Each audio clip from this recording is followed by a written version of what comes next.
સુરત મહાનગરપાલિકામાં આજથી વહીવટદાર શાસનનો પ્રારંભ થયો છે। રાજ્ય સરકારના આદેશ અનુસાર વરિષ્ઠ આઈએએસ અધિકારી મિલિંદ તોરવણે સુરક્ષાની કમાન સંભાળી લીધી છે। તેઓ હવેથી મહાનગરપાલિકાના વહીવટી અધિકારી તરીકે કાર્યરત રહેશે। આ નિર્ણય બાદ શહેરના વિકાસ કામો અને વહીવટી કામકાજ પર સૌની નજર છે। નવું બોર્ડ રચાય ત્યાં સુધી તમામ નીતિગત અને વહીવટી નિર્ણયો હવે વહીવટદાર દ્વારા લેવામાં આવશે।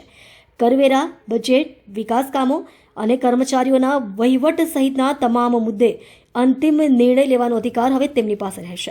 ગુજરાત કેડરના વરિષ્ઠ અધિકારી મિલિંદ તોરવણે અગાઉ પણ રાજ્યના વિવિધ વિભાગોમાં મહત્વપૂર્ણ જવાબદારીઓ નિભાવી ચૂક્યા છે।